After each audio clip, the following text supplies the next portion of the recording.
2017च्या April महिन्यातला तो एक नॉर्मल दिवस होता। पाकिस्तानची राजधानी इस्लामाबादमध्ये असलेल्या भारतीय उच्चायुक्तालयामध्ये रूटीन कामकाज सुरू होतं आणि अचानक तिथल्या एका कक्षामध्ये उजमा अहमद नावाची एक पाकिस्तानमध्ये राहणारी तरुणी आली। अंदर कैसे आ गया? दरवाजा खोलो, बाहर निकालो। दरवाजा नहीं खोला, बाहर है, वो मुझे मार देंगे। बोलो। आपण मूळचे भारतीय आहोत आणि पाकिस्तानमध्ये आपलं जबरदस्तीनं लग्न लावून दिले आणि आपल्याला आता भारतात परत जायचं आहे असं तिचं म्हणणं होतं। त्यावेळी तिथे असलेले वरिष्ठ अधिकारी जे.पी. सिंह आणि त्यांच्या टीमनं तिला प्रोटेक्शन दिलं। परराष्ट्र मंत्री सुषमा स्वराज यांच्याशी कॉन्टॅक्ट केला आणि त्यानंतर जे काही नाट्य घडलं त्यावरचा ॲक्शन पॅक्ड आणि थ्रिलर सिनेमा द डिप्लोमॅट हा नुकताच थिएटरमध्ये पण येऊन गेला आणि आता तो नेटफ्लिक्सवर रिलीज झाला। या सगळ्या नाट्याचे खरे हिरो आहेत जितेंद्र पाल सिंह किंवा जे.पी. सिंह। लोक प्रेमाने किंवा आदराने त्यांना जे.पी. सर असं म्हणतात। उजमा अहमद जेव्हा पहिल्यांदा उच्चायुक्तालयात आली तेव्हा जे.पी. सरांनी तिला पूर्णपणे समजून घेतलं। परराष्ट्र मंत्री सुषमा स्वराज यांनी पाठिंबा दिला आणि जे.पी. सरांनी अक्षरशः सगळी प्रतिष्ठा पणाला लावून तिला भारतामध्ये सुखरूप परत पाठवलं। आता भारत आणि पाकिस्तानमधले ताणलेले संबंध, अशा अवघड डिप्लोमॅटिक विषयांमधली गुंतागुंत, या कुठल्याही गोष्टीचा अडथळा मध्ये त्यांनी येऊ दिला नाही।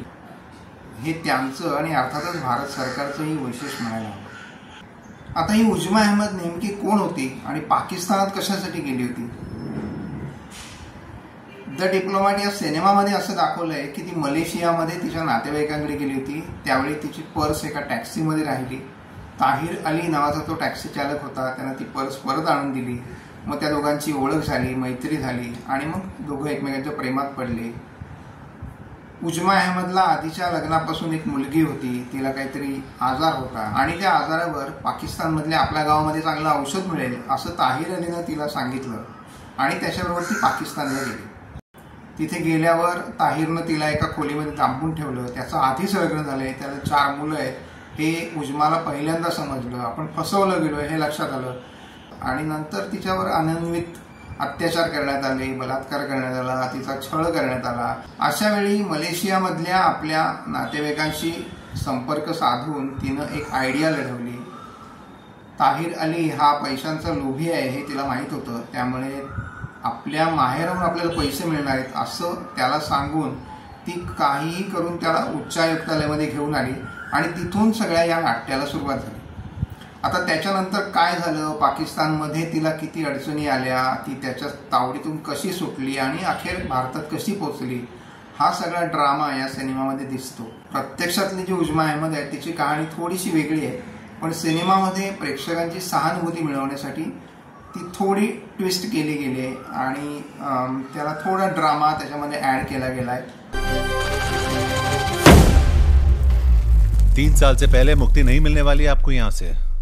मुस्कुराइए कि आप पाकिस्तान में हैं। पिंक, एअरलिफ्ट आणि सरदार उधम यासारख्या काही चित्रपटांचं लेखन केलेले रितेश शहा यांनी या सिनेमाची पटकथा आणि एकूणच लेखन केलेलं आहे आणि अतिशय जबरदस्त प्रकारचं स्क्रिप्ट आहे। स्पेशल ऑप्स ही सिरीज आणि मुखबिर सारख्या सिनेमांचं दिग्दर्शन केलेले शिवम नायर यांनी या सिनेमाचे दिग्दर्शन केलंय आणि सत्य घटना थोडीशी रंजक पद्धतीने सादर करण्यात ते चांगल्या प्रकारे यशस्वी झाले। जॉन अब्राहम या सिनेमाचा निर्माताही आहे आणि जे.पी. सर ही मुख्य भूमिका पण त्याने केली। अशा प्रकारच्या अधिकाऱ्यांच्या भूमिकामध्ये तो चांगला शोभून दिसतो।